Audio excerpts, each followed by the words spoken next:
The morning sun cast long shadows across the marble floors of Clarence's house as Queen Camilla walked through her private chambers. She had been feeling unusually nostalgic lately, perhaps because of the approaching anniversary of her late mother's passing.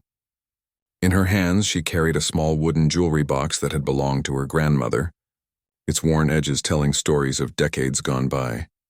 As she opened the box, the familiar scent of lavender sachets filled the air. Inside lay an assortment of jewelry pieces that had been passed down through generations of her family. There was her great-grandmother's pearl necklace, slightly yellowed with age but still beautiful. A delicate silver bracelet with tiny charms that tinkled softly when moved. Several rings of various sizes, some with small gemstones that caught the morning light. But today something felt different. As Camilla examined each piece more carefully than usual, she noticed details she had never paid attention to before. The pearl necklace had an unusual clasp with intricate engravings. The silver bracelet bore a small hallmark she couldn't quite make out. Most intriguingly, one of the rings had a tiny crown symbol etched inside the band. Her curiosity piqued. Camilla decided to take a closer look at these pieces under better light. She gathered them carefully and made her way to the library, where large windows provided excellent natural illumination. As she spread the jewelry on the mahogany desk, she couldn't shake the feeling that these weren't just ordinary family heirlooms. The crown symbol on the ring was particularly puzzling. It looked remarkably similar to the royal insignia, but that seemed impossible. Her family had no known connections to the royal household beyond her own marriage to Charles. Yet here was this symbol, clearly etched and aged, suggesting it had been there for many years. Camilla picked up a magnifying glass from the desk drawer and examined the pearl necklace clasp more closely. The engravings were tiny but clearly deliberate. They appeared to be initials, though worn with time. She could make out what looked like an A and possibly an M or N. The craftsmanship was exquisite, far beyond what she would have expected from her family's modest background. As she continued her examination, a knock at the door interrupted her thoughts. It was Sarah, her personal assistant, informing her that representatives from the Royal Collection Trust were arriving shortly for their quarterly inspection of palace artifacts and valuables. This was a routine procedure, something Camilla had grown accustomed to since becoming queen consort. However, today the timing felt oddly coincidental. Here she was discovering mysterious royal symbols on family jewelry. Just as the royal inspectors were due to arrive, she quickly gathered the pieces back into the box, but her mind was racing with questions. Could these items somehow be connected to the royal collection? The very thought seemed absurd, yet the evidence before her eyes suggested otherwise. As she prepared to meet with the inspectors, Camilla made a mental note to research her family's history more thoroughly. Perhaps there were stories that had been lost over time, connections that previous generations had forgotten or deliberately hidden. The jewelry box, which had always been a simple keepsake, now felt like it might hold secrets that could change everything she thought she knew about her heritage. The morning that had started with simple nostalgia was quickly turning into something much more mysterious and potentially significant. Little did Camilla know that the arrival of the Royal Collection Trust representatives would set in motion a chain of events that would uncover truths hidden for over a century. Dr. Margaret Henderson arrived at Clarence's house. With her team of 3 specialists from the Royal Collection Trust, she had been conducting these quarterly inspections for over 15 years and knew the routine well. Today's visit was supposed to be straightforward, cataloging recent acquisitions and ensuring the security of existing pieces. Margaret carried her leather briefcase containing specialized equipment for examining precious metals and gemstones. As the team was led through the palace corridors, Margaret noticed that Queen Camilla seemed more attentive than usual during their brief greeting. There was something in her expression, a mixture of curiosity and nervous energy that Margaret had not seen before during their previous encounters. The inspection began in the main gallery, where several important paintings and sculptures were housed. Margaret's colleagues worked methodically, photographing each piece and checking their condition against detailed records. Everything appeared to be in order as expected. The atmosphere was professional but relaxed, with quiet conversations about proper lighting and humidity levels. It was when they moved to the smaller reception room that things took an unexpected turn. Queen Camilla approached Margaret privately, holding a small wooden jewelry box. Her voice was careful and measured as she explained that she had been examining some family pieces and had noticed some unusual markings that she couldn't identify. Margaret accepted the box with the practiced care of someone who handled precious items daily. As she opened it, her trained eye immediately caught details that would escape most people's notice. The arrangement of the pieces, their age, and the quality of craftsmanship all spoke to her years of experience with royal artifacts. When she lifted the pearl necklace, Margaret's breath caught slightly. The weight felt familiar, and the particular luster of the pearls reminded her of pieces she had seen in the royal archives. She examined the clasp under her portable magnifying device and felt her pulse quicken. The initials were clearer now under proper magnification, AM, followed by what appeared to be a date from the late 1800s. The silver bracelet yielded even more intriguing information. The hallmark was partially visible, and Margaret recognized it immediately as belonging to a specific royal jeweler who had worked exclusively for the crown during the Victorian era.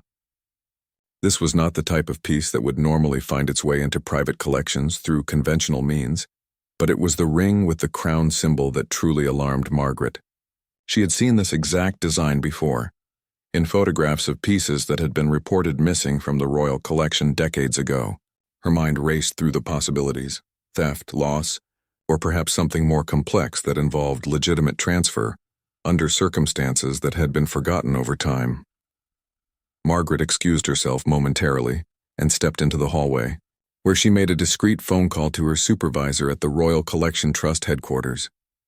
She spoke in hushed tones, describing what she had discovered and requesting immediate access to the archives of missing items from the late Victorian period.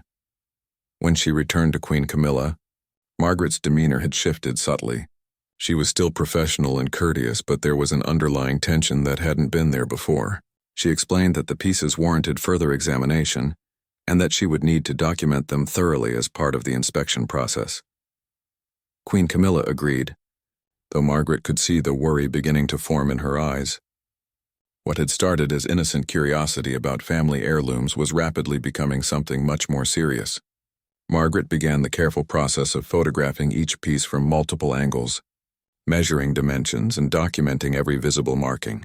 As she worked, Margaret couldn't help but wonder how these pieces had come to be in Queen Camilla's possession. The family history would need to be traced, and that investigation would likely uncover stories that had been buried for generations. Whatever the truth was, it was clear that this routine inspection had just become anything but routine.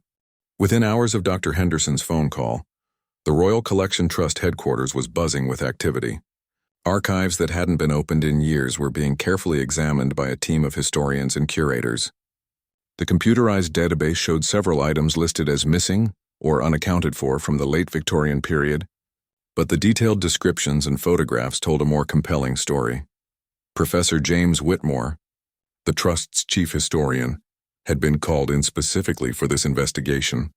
He was known for his encyclopedic knowledge of royal collection pieces and their provenance. As he spread the historical photographs across his desk, comparing them to the digital images Dr. Henderson had sent, his excitement was barely contained. The pearl necklace was the first match.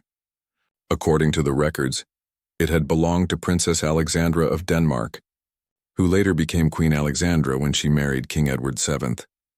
The necklace had been a wedding gift from her parents in 1863, and the initials AM stood for Alexandra Marie, her full name. The piece had been recorded as missing from the royal collection in 1901, shortly after Queen Victoria's death. During a period of great upheaval in the royal household, the silver bracelet proved even more intriguing. It had originally belonged to Queen Victoria herself, a personal piece that she had worn regularly during the later years of her reign. The tiny charms each had significance: a small crown, a thistle representing Scotland, a shamrock for Ireland, and a rose for England.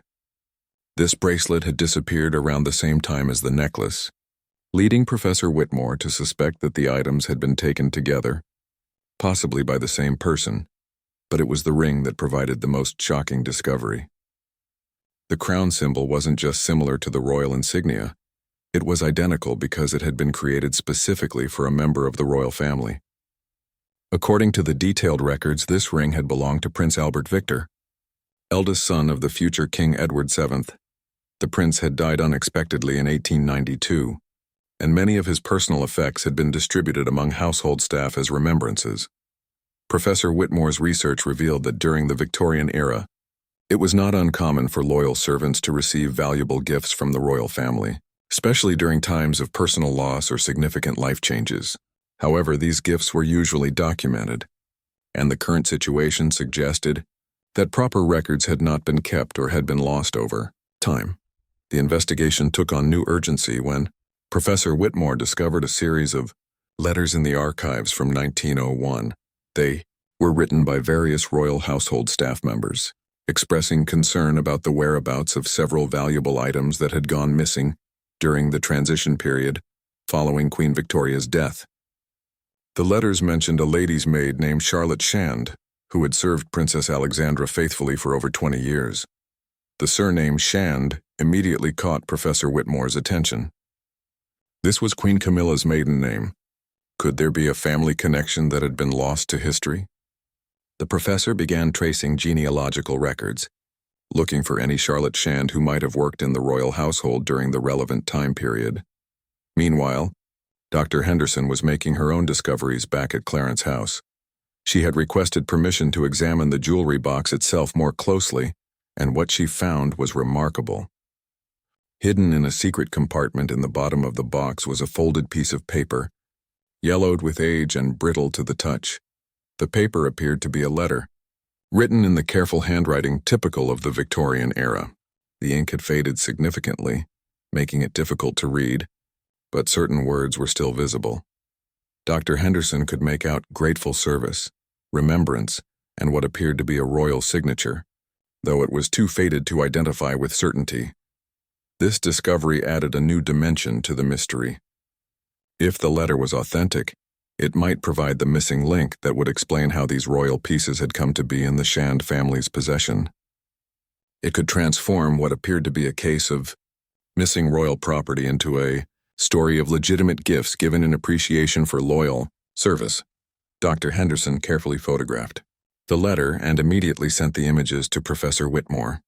She knew that this document, if authentic, would require expert analysis by specialists in historical documents and royal correspondence. The investigation was no longer just about missing jewelry. It was about uncovering a piece of royal history that had been hidden for over a century. The following morning brought a team of specialists to Clarence House that Queen Camilla had never expected to see. Dr. Patricia Morris, a renowned expert in Victorian-era documents, arrived with specialized equipment for analyzing historical papers. Alongside her came genealogist Robert Chen, whose reputation for tracing complex family histories was unmatched in academic circles. Queen Camilla found herself in the unusual position of being investigated by experts from institutions she technically oversaw. The irony was not lost on her, but her curiosity about her family's history now outweighed any discomfort about the scrutiny. She had spent a sleepless night, wondering what other secrets might be hidden in family stories that had been passed down through generations. Dr. Morris began her examination of the yellowed letter with painstaking care. Using specialized lighting and magnification, she was able to reveal text that had been invisible to the naked eye. The letter, written on royal stationery, was dated December 15, 1901, just 11 months after Queen Victoria's death. As she read the faded words aloud, a remarkable story began to emerge. The letter was indeed from Princess Alexandra, thanking Charlotte Shand for her devoted and faithful service during the most difficult period of our family's recent history. It mentioned that Charlotte had shown extraordinary discretion and loyalty during the transition following Queen Victoria's death, and that the enclosed gifts were a small token of our eternal gratitude for services that cannot be adequately repaid. What made the letter particularly significant was its reference to Charlotte's impending departure from royal service due to family circumstances that require her immediate attention. The letter suggested that Charlotte had been given these valuable pieces as a pension of sorts, ensuring her financial security after years of faithful service to the royal household. While Dr. Morris worked on the document, genealogist Robert Chen had been busy tracing the Shand family tree. His research had uncovered records showing that Charlotte Shand had indeed worked as a lady's maid to Princess Alexandra from 1879 to 1901. More importantly, his investigation revealed that Charlotte was Queen Camilla's great-great-grandmother, a connection that had been lost in family oral history over the course of more than a century. The pieces of the puzzle were falling into place, but Chen's research uncovered an even more intriguing detail. According to employment records, Charlotte Shand had left royal service suddenly in late 1901 because she was pregnant and unmarried, a scandalous situation in Victorian society that would have made continued employment in the royal household impossible. Princess Alexandra's generous gift of valuable jewelry now took on new meaning.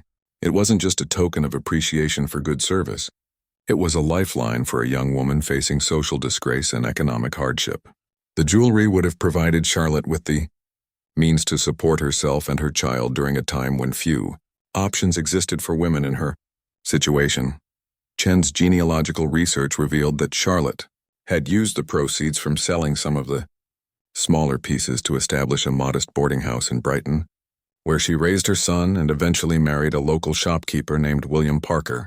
She had kept the three most precious pieces, the necklace, bracelet, and ring, as family heirlooms, never revealing their true origin even to her own children.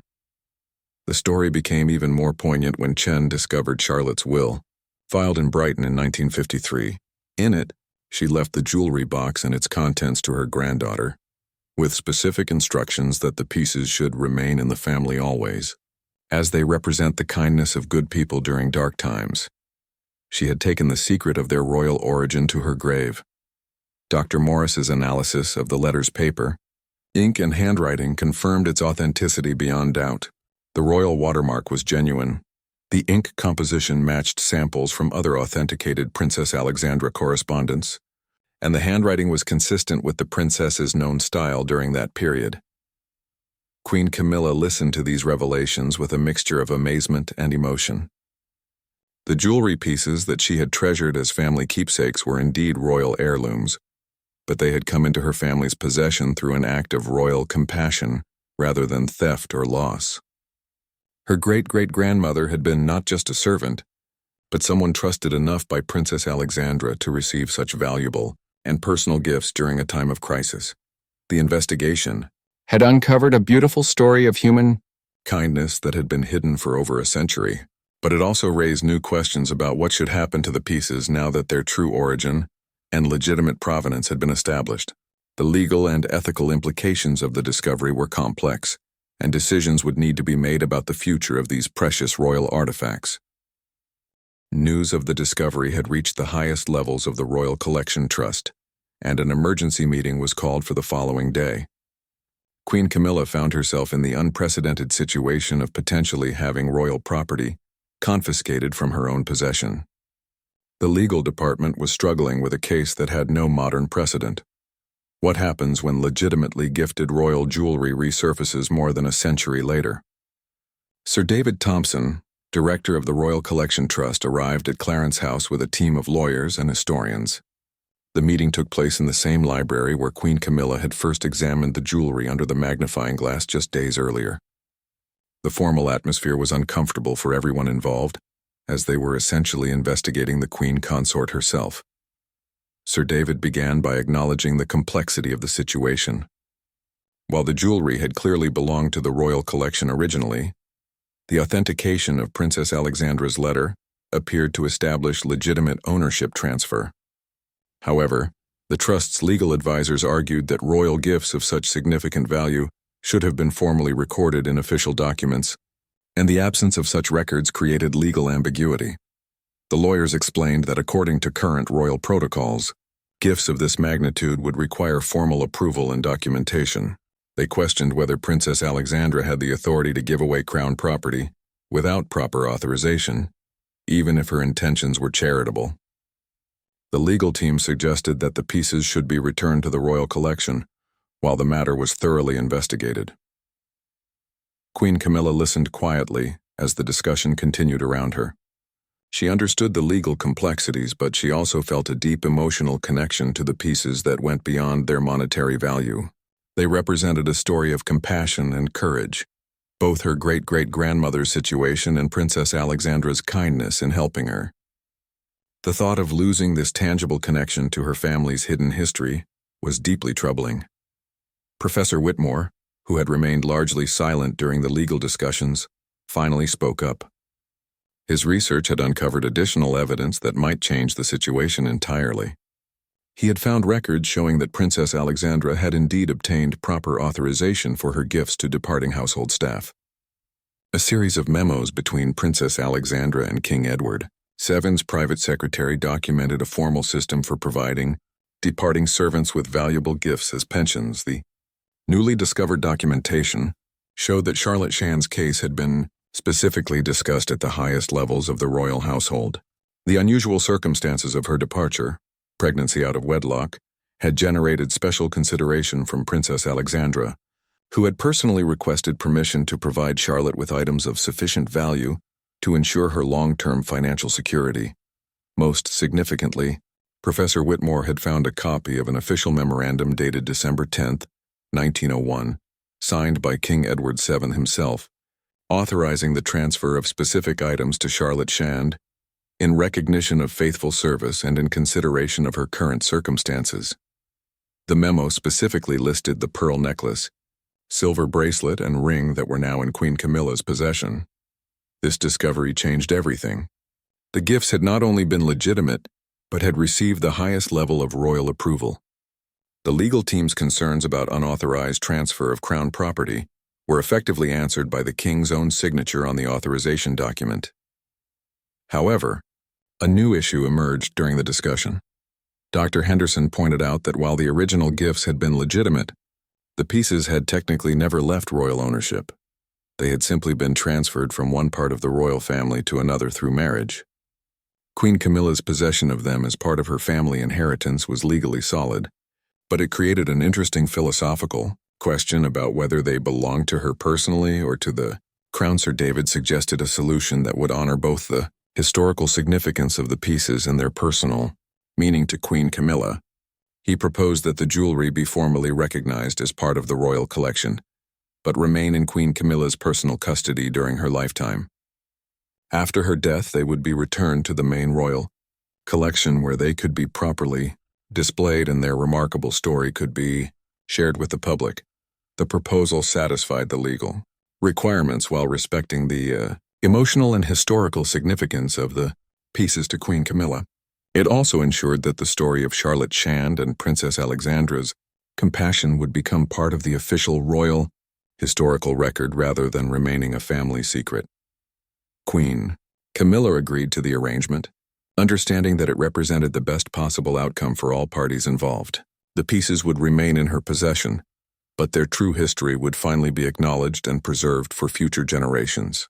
The investigation that had begun with simple curiosity about family heirlooms had evolved into a beautiful story of royal compassion that would now become part of official royal history. 3 weeks after the formal agreement was reached, Queen Camilla received an unexpected visitor at Clarence House. Lady Margaret Thornton, elderly daughter of a former royal household staff member, had read about the jewelry discovery in the carefully worded press release issued by the Royal Collection Trust. She carried with her a worn leather portfolio that she claimed contained information relevant to Charlotte Shand's story. Lady Thornton explained that her grandmother had worked alongside Charlotte as a scullery maid in the royal kitchens during the 1890s. According to family stories that had been passed down through generations, Charlotte's situation had been far more complex than anyone had realized. The elderly woman's eyes sparkled with the excitement of finally being able to share secrets that her family had kept for over a century. According to Lady Thornton's grandmother, Charlotte Shand had not simply been an unfortunate young woman who found herself pregnant and unmarried. She had been secretly married to Thomas Parker, a junior member of the royal household staff, but their marriage had been forbidden by household regulations that prohibited relationships between staff members of different ranks. They had married in secret, but Thomas had died in an accident before their marriage could be officially acknowledged. This revelation added new layers to Princess Alexandra's compassion. She had not just helped an unmarried mother facing social disgrace. She had aided a grieving widow whose marriage could not be recognized due to rigid household protocols. Charlotte had been left pregnant, widowed and unable to claim any official recognition of her relationship or any benefits that might have come with being a staff member's legitimate wife. Lady Thornton opened her portfolio to reveal a treasure trove of documents that her family had preserved. There were letters between Charlotte and Thomas, including their marriage certificate from a small church in Windsor, where they had exchanged vows in secret. Most remarkably, there was a letter from Charlotte to her sister, written shortly after Thomas's death, describing Princess Alexandra's extraordinary kindness during her darkest period. In the letter, Charlotte wrote about how Princess Alexandra had personally visited her in the servants' quarters after learning of Thomas's death. The princess had not only offered her condolences but had spent time listening to Charlotte's story and understanding the full complexity of her situation.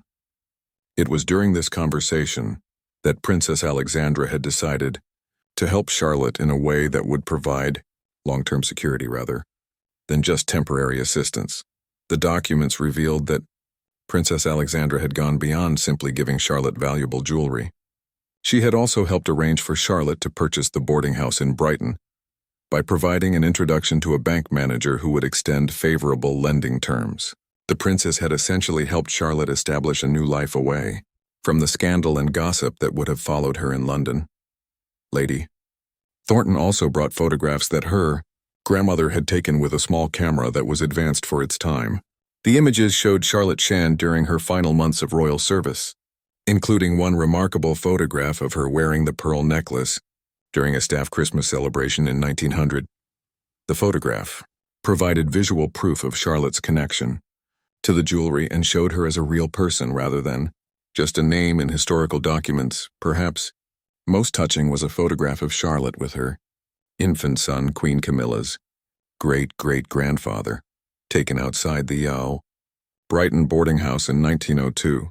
Charlotte was wearing the silver bracelet in the photograph, and her expression showed determination and hope rather than shame or despair. The image captured a young woman who had survived a difficult period with her dignity intact, thanks in large part to royal compassion. Lady Thornton's visit provided the final pieces of a puzzle that had captivated everyone involved in the investigation. The story was no longer just about missing royal jewelry or even about royal charity.